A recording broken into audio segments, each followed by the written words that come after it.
is Philip D'Souza, and I'm the Director of Communications and Marketing at HIROC. I'm joined with Dr. David Pichora, who is one of 6 new board members at HIROC. We thought we'd do something different to introduce our newest additions, so we're reaching out to each person and posing a few questions so you can get to know them a bit better. So let's get to it. So Dr. Pichora, what does good governance and being an active board member mean to you? Well, I've certainly learned over the last 10 years or so as a hospital CEO the importance of governance. I certainly did not appreciate it at all in my role as a surgeon.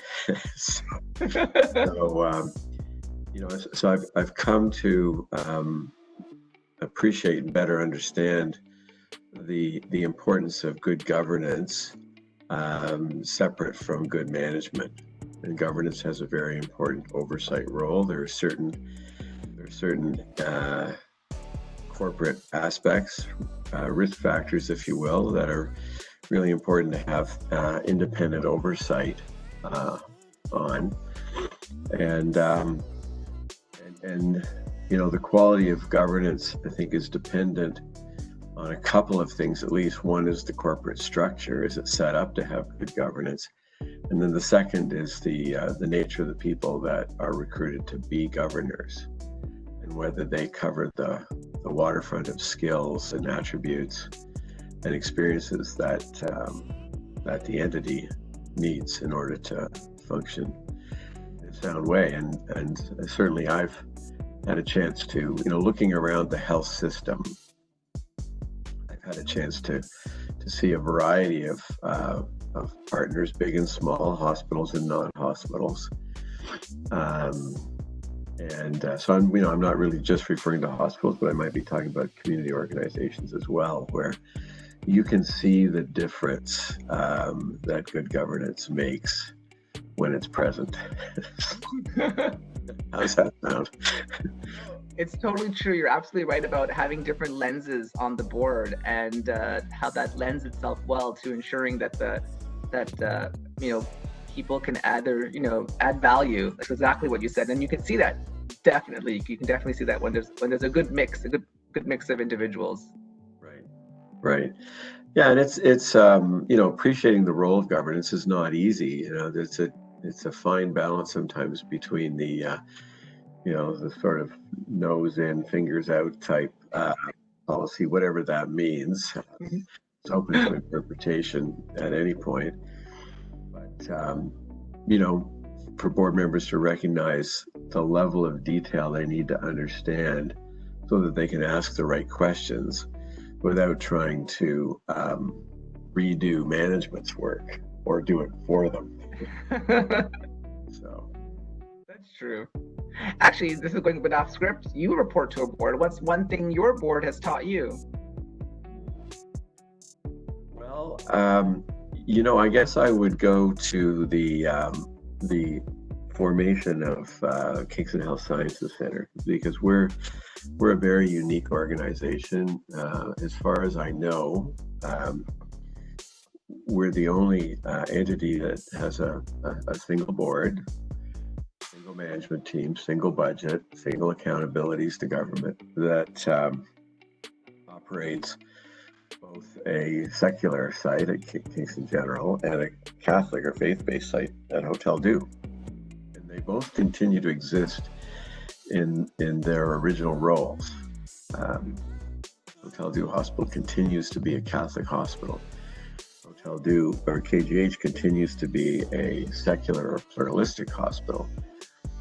And we have to appreciate the subtle but important differences between the two. But at the same time, bring out the great attributes that those two legacy organizations, because of their history and their culture and their foundational structures, bring to KHSC. So I think it's been a great synergy, frankly. But, where does the board fit into this? Well, it took, I'd say, a lot of foresight and courage for the two legacy boards, the Hotel Dieu board and the KGH board, to decide that it was the right thing to do for the community, for the health of the community, for the academic mission, to come together they recognized they were both operating in the acute care sphere with very complementary roles. A lot of services had already been integrated to some degree, but they recognized that to take a next step to a higher level of performance and efficiency and value, and really fulfill the place that they need to be in the healthcare system, this was a huge opportunity. But there was, there are a lot of skeptics out there. And as people said, it's never been done, it can't be done, and it won't be done, but it has been done. And they made that decision. And it's worked out really well. It's amazing. But that was a decision that came from governance. It wasn't, if they've been depending on management to do this kind of work, I think it's much less likely that it would have happened. That's amazing to hear, the commitment, dedication to make sure that that it all works well for everybody involved, employees, patients, families, etc., the community. That's amazing. There's been lots of little bumps in the road, right? Nothing ever smoothly, but overall, I think it's exceeded most people's expectations, with a lot fewer problems and a lot smaller problems than people were anticipating. That's fantastic. Most of our challenges, virtually all of them, relate to just running a hospital and the healthcare system, and not about the two legacy organizations working inside this new corporate structure. That's gone really well. Fantastic to hear. So what would be one thing people would be surprised to learn about Kingston Health Sciences Center?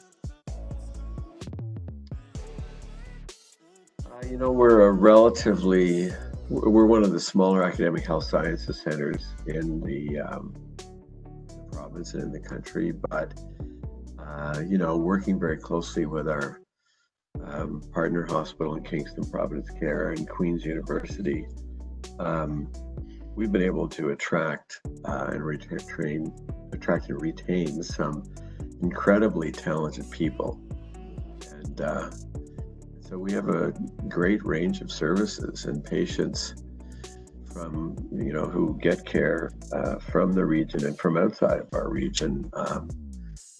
We're very appreciative of the quality of care they get. It's great to hear. Going again a bit off the side here, what's the first thing you do in the morning when you get up? Well, it depends on what my work calendar looks like for the day. If I have time, I'll get some exercise. I've got a little gym in the basement, or I go out on my bike and do that. I don't always have time to do that if it's a really early start to the day, but that's what I did today. Good for you. And what do you do? What do you do to unplug? I guess you may have answered that as well. Yeah, well, I'd say a combination of a lot of family-related stuff.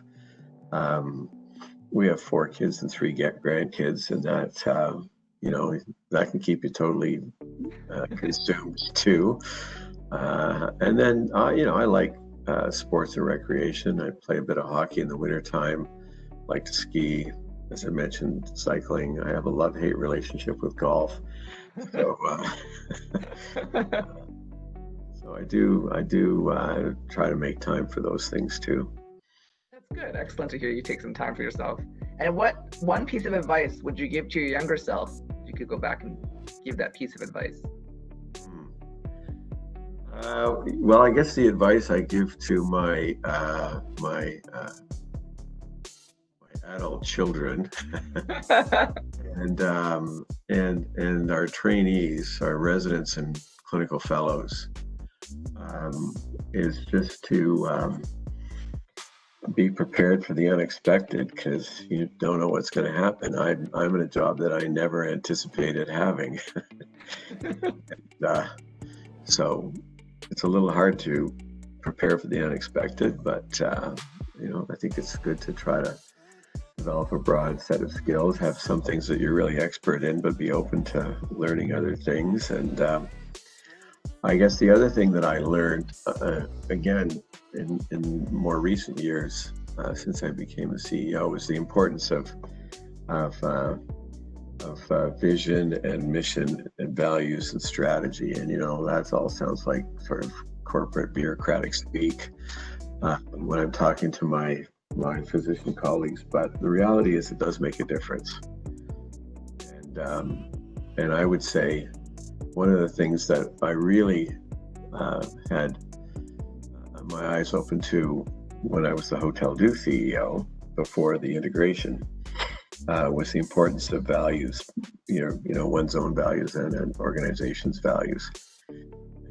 You don't have to look too far around the work around coronavirus and what's happening internationally to see the importance of that.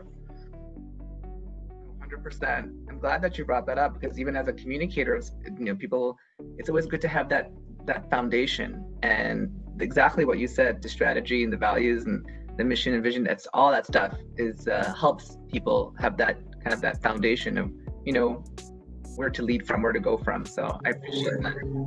Yeah.